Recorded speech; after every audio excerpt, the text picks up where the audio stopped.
I love the things that you mentioned about democratizing the technology, and it's not about technology, it's about mindset. And coming that notion, Encik Kamaruzaman, let us ask Encik Kamaruzaman with regards to the smart city area. You know, it's very interesting that coming from a very, very urban and suburban area, the ICT landscape in Malaysia has evolved. Yeah, it has evolved as early as MSC Malaysia days back in 1996. Digital Malaysia in 2011.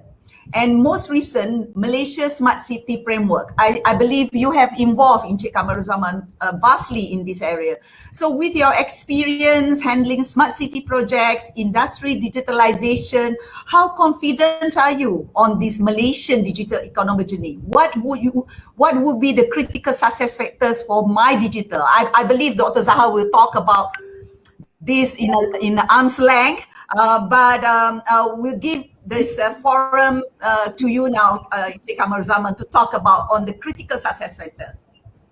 All right. Thank you, Tengku. It's very energetic to hear Dr. Zaha. So, your turn. I like the words mindset, open up mindset. But one thing is good about is growth mindset. This is one thing. So when you talk about smart city, I will be dividing into two categories, which is smart city and also on the SMEs, which is on the industry, smart manufacturing, we call it. So you talk about smart city, most of the population in the world, like 60% of the population in the world, which is about 7.9 billion, are staying in the city. All right. And then that's the world. But when you talk about Malaysia, Malaysia is under Rancangan Fizikal Negara Ketiga. It says that by 2040, our volumes of population will go like 46.1 million. And currently we are staying at 32.6 or 0.9, something like that. Right? So, and then the best part is that the urban rate in Malaysia is about 77%. In 2040, the numbers will go like 85%. So in this case, whether we have to move into smart city or not, we have to move anyway. Why? Because the smart city, in the words of a smart city framework, says like, uses digital technology to empower the economy and creates harmonized living environment for its citizen. All right?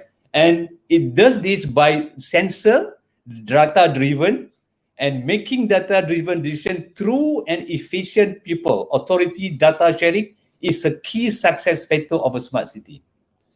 All right, so that is a smart city. So if Dr. Zaha gives some puisi, I also have one puisi, Doctor. Menganyam tradisi, menjangkau teknologi.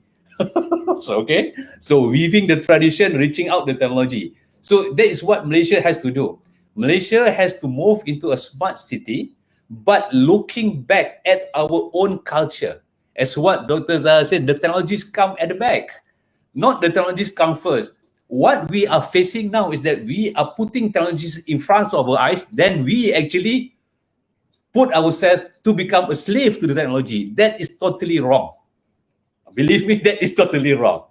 So when you ask me the question, Teguh, when you ask me the questions about how confident are you if the Malaysian digital economy's journey, I'm so confident because I'm in it now. Okay, I'm doing business in it, so I have to be confident.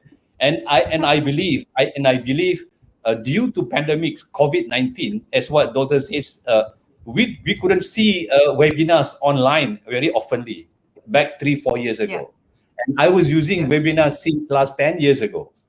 All right. So this pandemic actually opened up our eyes and open up our heart and open up our brain and gross brain. This is what we call it. So there's a hikmah lah, all right, what we say. So I think what we need is just like a little push to the correct points that we can move forward into a smart city and also into Industry 4.0 smart manufacturing. So as what Doctor said just now, the fast fish is eating the big fish. I'm giving another words to that. I'm giving another word to that. Speed is the new currency for businesses. Okay. So what we are facing in a smart city, Okay, we are facing in the smart city now is the housing cost is rising, the solid waste generation is also rising. All right, so the water resources also rising. So imagine that at 32.9 millions, we are facing water in Selangor. What if when we reach like 2040, when the population goes like 40 millions, what happened? So if we couldn't manage the water resources nicely by using the technologies, then we are where to go. I hope I'm still live there on that time for 2040. Okay, all right. So inshallah. I mean, okay.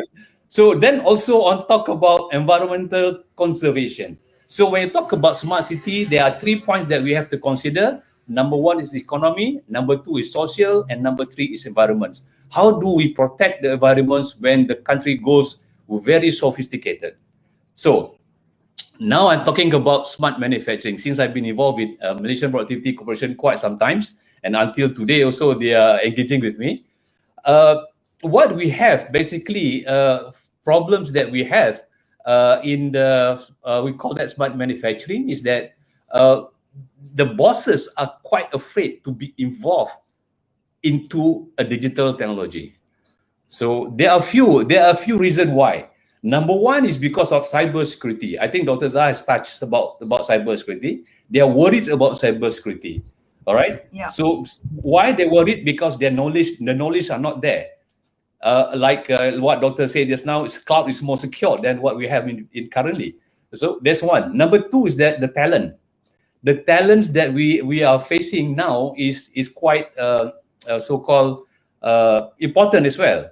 So I just like to share with you. I think most of you know, if you go through a World Economic Forums, Bangladesh is having a 600,000 plus IT literate, and they are bigger than India basically. So I was thinking that if we were to move into Industry 4.0, we were to move into a smart city, we were to move into digital economy, the change for our peoples, the 3D people, 3D mean dirty, dangerous, and difficult kind of imported workers that we have now in Malaysia will be sending back, and then we will import another batch which is more digitized minded.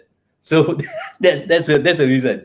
So what we are facing in smart manufacturing is that these are the problems. So when you talk about the crucial factors, I think number 1, we need to have a clear transformation goals. All right, I mean the CEO has to sit down and lead the team.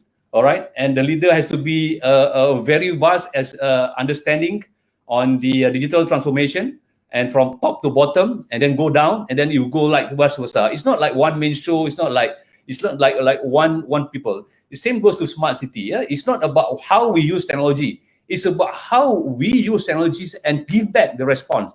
It's not like passive community. In the smart city, we have to be a active community. Mean we respond back to the technologies. We respond back to the municipal by using the technologies. That's what we need actually. And then number 3 is about deploying a high caliber talents. So I think we have enough talent, and we can grow the talents. I went to universities, I went to polytechnic colleges. I see a lot of so-called inventions, a lot of ideas coming up. But the only reason they cannot grow is because they don't have a chance to move up. That's the issues. All right. So number 2 is that the government. I mean the government as a whole don't look at the big fish. Look at the fast fish, as what Doctor says. So this small guy, startup, they are fast. So we have to bring them up and then change the environment. So this is the reason why actually I think the points that we have to move. And then of course the agile governments, agile regulation, and so forth. They has to be part into the crucial factors. So back to you, Tengku. Right. I reserve my point. Okay, thank you so much. I really like that puisi. I couldn't make up the last sentence. Menganyam tradisi, mengancam teknologi. Menjangkau teknologi. Oh, menjangkau. I thought mengancam teknologi. That means you threaten the technology.